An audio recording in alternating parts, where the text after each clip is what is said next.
queridos amigos. Eu sou Fátima Carvalho, do NEP Jesus de Nazaré, do centro do mesmo nome, aqui da cidade de São José dos Campos, São Paulo.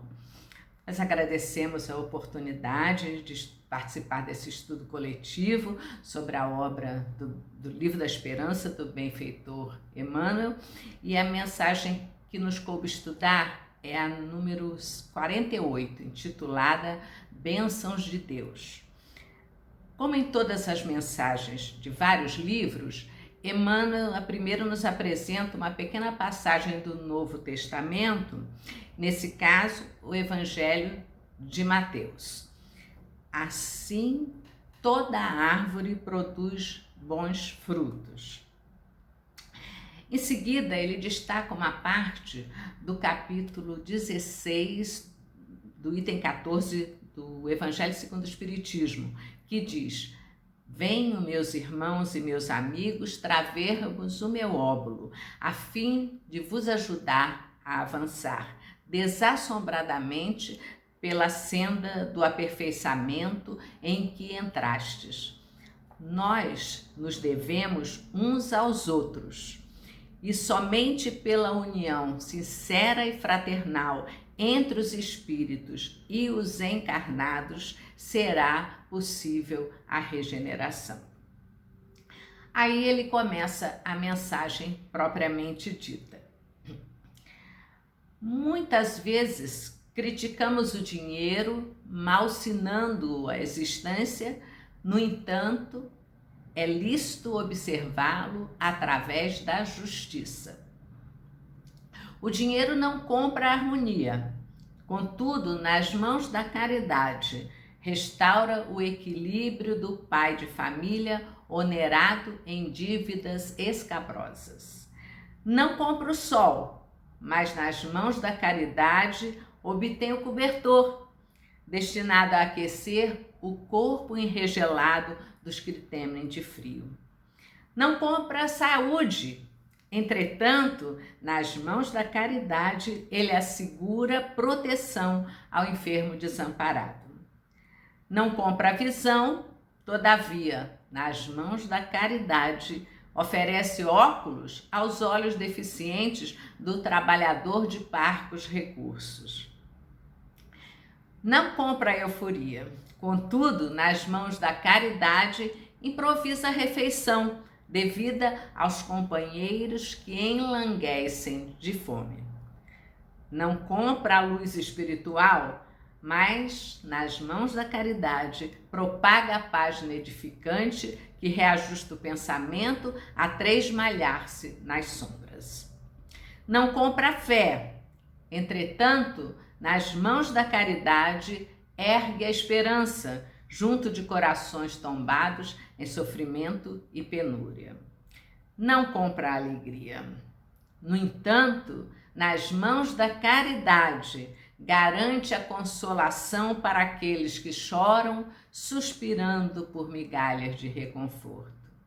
E aí ele vem fazendo a conclusão, dizendo: dinheiro em si e por si é moeda seca ou papel insensível, que nas garras da suvinice ou da crueldade é capaz de criar o infortúnio ou acobertar o vício. Mas o dinheiro do trabalho e da honestidade, da paz e da beneficência, que pode ser creditado no banco da consciência tranquila, toda vez que surja, unido ao serviço e à caridade, será sempre bênçãos de Deus, fazendo prodígios. Que maravilha de mensagem, né, gente? Mas o que nós destacamos aqui é o vínculo que Emmanuel faz da palavra dinheiro à palavra caridade. Em síntese, ele reforça o ensinamento de que o dinheiro tem que estar sempre ligado ao trabalho da caridade. Atualmente, na sociedade moderna, né, o dinheiro tornou-se o símbolo de grandeza, de poder e de status sociais. 1% de toda a humanidade detém 99% dos bens da Terra, gerando uma extraordinária desigualdade social presente no nosso planeta, confirmando a máxima espírita do orgulho e do egoísmo como as maiores chagas da humanidade. Mas, apesar de nós não fazermos parte desse 1%, também de uma certa forma e na proporção dos nossos recursos, nós somos ainda muito egoístas e orgulhosos. Por isso é que vem o chamado, o despertar da consciência, para que nas mínimas coisas nós possamos ir também fazendo luz com o esforço diário de sermos melhores, agindo no bem e no amor ao próximo. Então, fazer o bem no sentido de ajudar na redução dessa igualdade é o mínimo a fazer diariamente. Quando nós falamos sobre dinheiro e riqueza, e a riqueza que ele pode trazer, né, é importante ressaltar que o Espiritismo não condena a riqueza, que ela não é obstáculo à conquista dos valores eternos. Ninguém está condenado por ser rico, ou que só entraríamos no reino dos céus se fôssemos pobres. Os ensinamentos evangélicos nos advertem que é sobre o apego excessivo aos bens materiais, ao supérfluo, que desavisados e invigilantes, nós nos habituamos facilmente ao abuso. E facilmente também, de posses de grandes bens e fortuna, o homem passa a beneficiar somente a si próprio e aos seus familiares na maioria das vezes. Outros vão desperdiçar por descuido ou indiferença, dilapidando esse patrimônio tão valioso, esquecendo-se de que devem administrar a fortuna que lhes foi confiada por Deus como um empréstimo em proveito de todos, com sabedoria e responsabilidade. Então, empregá-la também utilmente para espalhar o bem, né? Prestando auxílio aos necessitados, para beneficiá-los, exercitando a generosidade, né? Então, o homem que é sensato, diz o Evangelho, logo descobre que a fortuna não é necessária à sua felicidade, nem na vida presente, nem na vida futura, porque ele sabe que a felicidade duradoura é conquistada com a prática do amor e a expansão do bem. A gente sabe que o dinheiro em si é neutro, né? É a aplicação exatamente que a gente dá a ele, e aquilo que a gente faz com ele é que vai transformá-lo num veículo do bem ou do mal, de elevação ou de queda, alterando-lhe a sua finalidade. Agora, quando o dinheiro promove educação, trabalho, remédio, alimento, agasalho, ele enobrece quem dispõe desse dinheiro para essa finalidade. Agora, quando é usado com egoísmo, apenas em benefício próprio, na posse sem aplicação no bem comum, ele vai encarcerar o homem, levando à infelicidade. Que a gente pode imaginar, né, que o dinheiro traz felicidade, mas a gente sabe, no fundo, que as histórias demonstram, né, quantas pessoas ricas e que são infelizes, né? E Emmanuel reforça essa passagem quando ele ensina que o seu uso indevido deforma o coração daquele que o segrega no vício. Ele se faz verdugo implacável no avarento, ele transforma a inteligência perversa em arma destruidora, ele se vinga daquele que o extorque e o recolhe, instalando enfermidade, cegueira, mas é instrumento libertador quando aplicado no campo do progresso e da bondade. E ele conclui que não é a moeda que envelhece o homem, mas sim o homem que a envelhece pelo desvario das paixões que o dominam. No livro Palavras da Vida Eterna, uma mensagem também que ele fala sobre o dinheiro.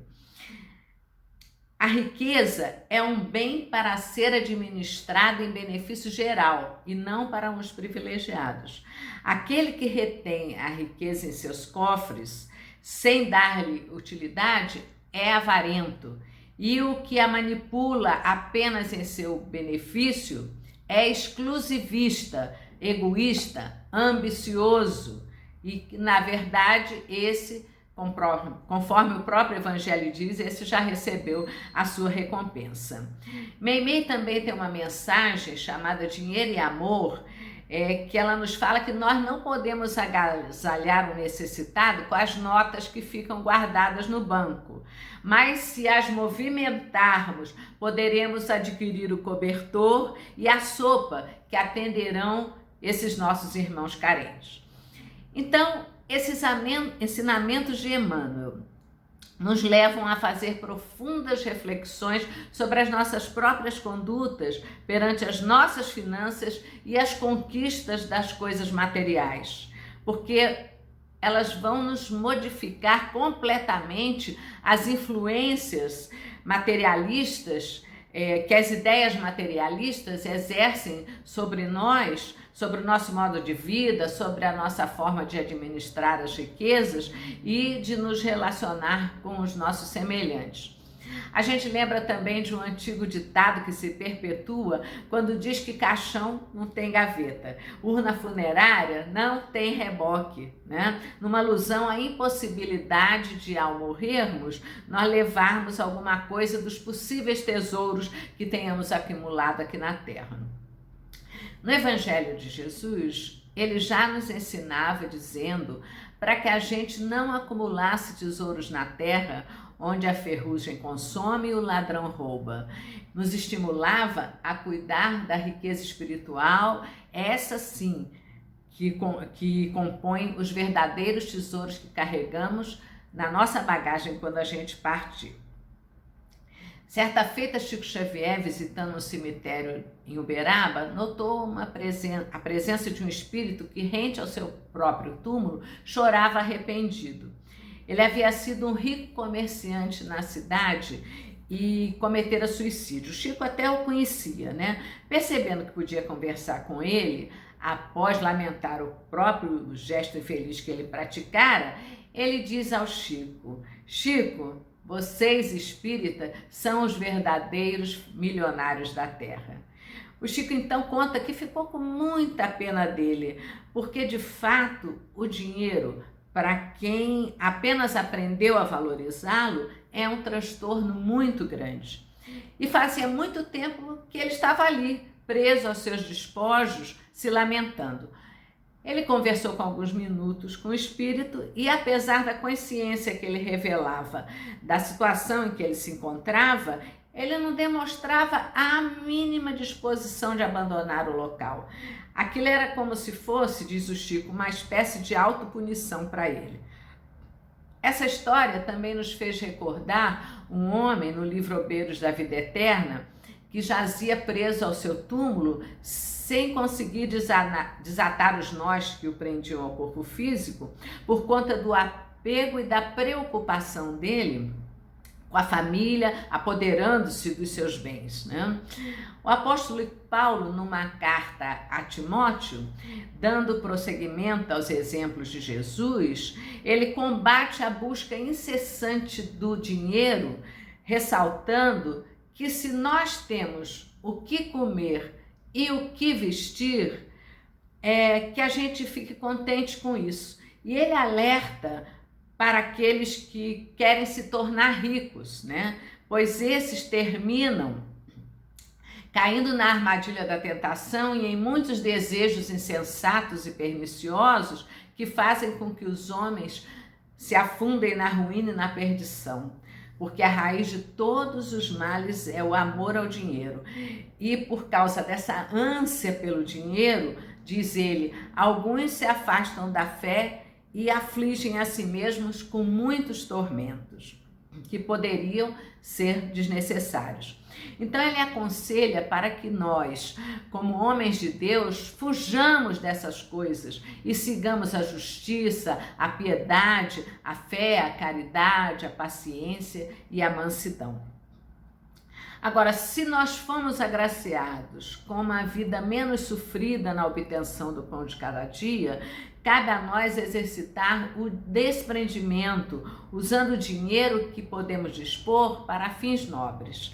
Se temos condições de empreender, que possamos oferecer oportunidade de trabalho digno, que educa e alimenta.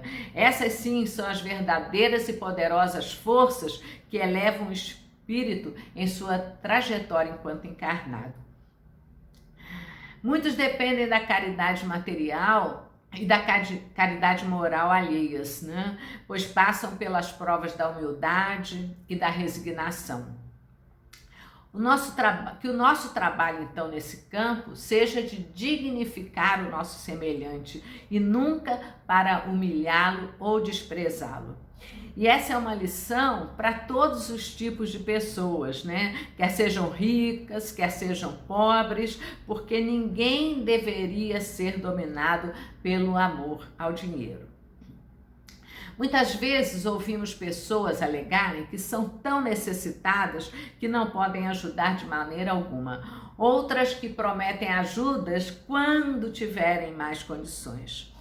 A parábola do óvulo da viúva destaca o valor da doação pequena, porém grandiosa, diante das altas somas dos ricos, uma vez que estes estão doando o que lhes sobra, e a viúva, na maioria das vezes, doou algo que pode lhe fazer falta. Essa parábola me fez recordar as arrecadações que nós fazíamos quando jovens nas campanhas do Quilo da Mocidade Espírita, da qual a gente participava. Na época era comum a gente sair pelo bairro, batendo de porta em porta, pedindo algum alimento para um orfanato que ajudávamos, chamado Lar de Júlia, no bairro do Caxambi, no Rio de Janeiro. Havia casas simples, o bairro era um bairro simples, mas de classe média simples. Havia casas simples e casas mais elaboradas, e as famílias mais humildes sempre tinham algo a dar. Muitas vezes, nas casas mais abastadas, quem atendia era a empregada que já nos dispensava sem ajudar nada lá de longe, já avisava que não tinha nada. Mas hoje a gente não precisa nem sair de casa para aplicar uma boa ação ao dinheiro. Nada é empecilho. Pela internet nós podemos fazer transações bancárias, compras, onde a nossa generosidade pode ir a rincões distantes, né? Mas nós temos que ficar atentos, porque muitas vezes é dentro da nossa própria família que temos aquele necessitado que podemos aliviar com uma pequena ajuda. E quanta alegria e esperança nós podemos despertar com um simples gesto. Hoje em dia, quando as sociedades valorizam muito mais o ter do que o ser, nós, como pais, avós, professores, precisamos ajudar a formar uma nova mentalidade junto às nossas crianças e jovens para que passem a valorizar o consumo responsável e equilibrado dos bens da terra, do qual somos apenas e meros usufrutuários, conforme dos bens, né, que Deus nos permite ter, conforme narra o espírito Neio Lúcio. No capítulo 31, no livro Alvorada Cristã, a mensagem se chama A Lenda do Dinheiro. Diz que no início do mundo, o Senhor entrou em dificuldades no desenvolvimento da obra terrestre, porque os homens se entregavam a excessivo repouso. Como todo o trabalho estava por fazer, então o que o Senhor fez? Pensou que se os homens não agissem por amor, agiriam por ambição. Então, com o dinheiro, o progresso se fez presente. Desde então, completa ele, a maioria das criaturas passou a trabalhar por dedicação ao dinheiro, que é de propriedade exclusiva do Senhor, da aplicação da qual cada homem e cada mulher prestarão contas a ele mais tarde. Então, está na hora, e quem sabe essa pandemia tenha trazido mais consciência para a humanidade, mostrando que é hora de desenvolvermos a fraternidade, valorizando as atitudes que nos elevem o espírito. Resumindo, minha gente, a riqueza é um bem para ser administrado em benefício geral e não para uns privilegiados somente.